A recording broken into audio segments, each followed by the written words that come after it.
सुप्रभात बच्चों। आज हम हिंदी निहारिका पाठ्य पुस्तक से पाठ 6 शीर्षक है ऐसे बनो कविता का पाठ करेंगे। पाठ का विषय है प्रस्तुत कविता हिंदी के सुप्रसिद्ध कवि श्री द्वारिका प्रसाद माहेश्वरी जी द्वारा रचित है। कविता के माध्यम से कवि कहना चाहता है कि हमें हमेशा अच्छे कार्य करते हुए व सबको एक समान समझते हुए प्रगति के पथ पर आगे बढ़ना चाहिए। धरती को सुंदर बनाना चाहिए। हमें जीवन में किस प्रकार के कार्य करके जीवन को सार्थक करना है। तो प्रस्तुत कविता में कवि हमें अपने जीवन में अच्छे कार्य करते हुए सबको एक समान समझते हुए प्रगति के राह की ओर आगे बढ़ने की प्रेरणा देते हैं। धरती को सुंदर बनाने की प्रेरणा देते हैं और हम अपने जीवन में किस प्रकार का कार्य करके अपने जीवन को सार्थक बना सकते हैं, यह हमें इस कविता के माध्यम से बताया गया है। धरती को स्वर्ग बनाने के लिए हमें निरंतर गतिशील रहना है। यदि हम प्रयास करेंगे तो प्रकृति भी हमारा साथ देगी। हमें एक सुंदर समाज का निर्माण करने में अवश्य सफलता प्राप्त होगी। तो चलिए इस कविता का पाठ करते हैं और इसके अर्थ को समझने का प्रयास करते हैं। इतने ऊंचे उठो कि जितना उठा गगन है, देखो इस सारी दुनिया को एक दृष्टि से, सिंचित करो धरा क्षमता की भाव वृष्टि से, जाति भेद की धर्म वेश की, काले गोरे रंग द्वेष की, ज्वालाओं से जलते जग में इतनी शीतल बहो की जितना मलय पवन है। तो प्रस्तुत कविता हमारी पाठ्यपुस्तक हिंदी निहारिका पाठ 6 शीर्षक है ऐसे बनो कविता से ली गई है। इसके रचयिता हैं श्री द्वारिका प्रसाद माहेश्वरी। कवि कहते हैं कि हमें नए समाज के निर्माण के लिए अपनी नई सोच को जाति, धर्म, रंग, द्वेष आदि जैसी भावनाओं से ऊपर उठकर सबको समानता की दृष्टि से देखना चाहिए।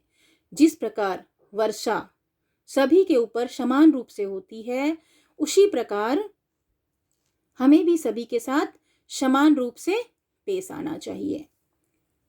जिस प्रकार मलय पर्वत से आने वाली हवाएं वातावरण को शीतलता प्रदान करती है, उसी प्रकार हमें भी नफरत की आग को समाप्त करके समाज में शीतलता और शांति लाने का प्रयत्न करना चाहिए। आगे, नए हाथ से वर्तमान का रूप संवारो, नई तुलिका से चित्रों के रंग उभारो, नए राग को नूतन स्वर दो, भाषा को नूतन अक्षर दो, युग की नई मूर्ति रचना में इतने मौलिक बनो की जितना स्वयं सृजन है। तो आगे प्रस्तुत कविता के माध्यम से कवि कहते हैं कि नए समाज के निर्माण से हमें आगे बढ़कर अपनी कल्पनाओं को आकार देकर उन्हें वास्तविक जीवन में लाने का प्रयत्न करना चाहिए।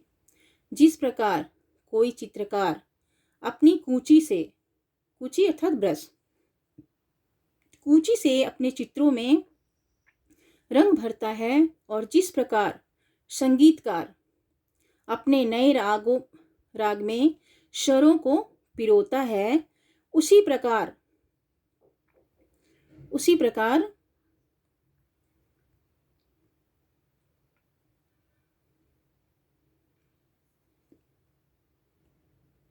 हमें भी अपने जीवन को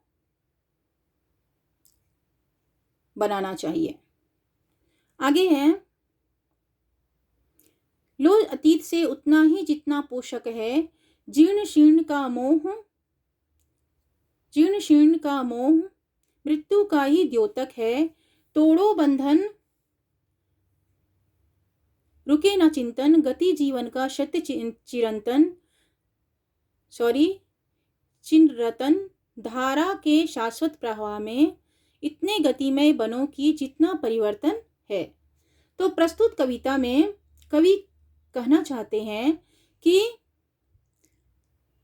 हमें अपने अतीत में हुई बुरी घटनाओं को छोड़कर केवल अच्छी बातों को ग्रहण करना चाहिए, क्योंकि ये अच्छी यादें या घटनाएं ही हमारे भविष्य के निर्माण में हमारे काम आएंगी, जबकि बुरी घटनाएं हमें सदैव पीछे की ओर खींचेंगी।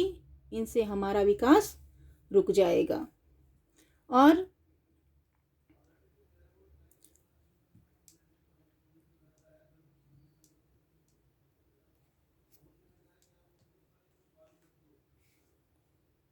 और कवि कहते हैं कि जिस प्रकार प्रकृति में परिवर्तन सदैव होता रहता है, जिस प्रकार प्रकृति में सदैव परिवर्तन होते रहता है, उसी प्रकार हमें भी सभी बंधनों को तोड़कर हमेशा आगे बढ़ते रहना चाहिए, क्योंकि आगे बढ़ना ही जीवन है। आगे है, चाह रहे हम धरती को स्वर्ग बनाना, अगर कहीं हो स्वर्ग उसे धरती पर लाना। सूरज चांद चांदनी तारे सब हैं प्रतिपल साथ हमारे, दो कुरूप को रूप सलोना, इतनी सुंदर बनों की जितना आकर्षण है। तो प्रस्तुत पंक्तियों के माध्यम से कवि कहना चाहते हैं कि अगर हम धरती को स्वर्ग की तरह सुंदर बनाना चाहते हैं तो हमें अपनी कल्पनाओं को मूर्त रूप देते हुए अर्थात साकार रूप देते हुए अच्छाइयों को लेकर आगे बढ़ना होगा। तभी हम सब मिलकर अपने समाज को सभी बुराइयों से ऊपर उठकर एक खूबसूरत समाज की रचना कर सकते हैं। तो बच्चों, इस प्रकार से कवि हमें इस कविता के माध्यम से अपने जीवन को सार्थक बनाने के लिए समाज को एक गतिशील राह की ओर बढ़ाने की प्रेरणा देते हैं कि हम सभी को समाज में एक दृष्टि रखकर, सबको एक समान समझकर, रंग, द्वेष, जाति, धर्म, वेश को भुलाकर एक हो जाएं और अच्छे कार्य करें, धरती को सुंदर बनाएं। तभी हमारा जीवन सार्थक होगा। और हमें इसके लिए अपने धरती को सुंदर बनाने के लिए, अपने समाज को सुंदर बनाने के लिए, अपने देश को सुंदर बनाने के लिए इस तरह के कार्य करने के लिए प्रयास हमेशा करना चाहिए। तो आशा करती हूँ यह कविता आपको अच्छी तरह से समझ में आ गया होगा। धन्यवाद।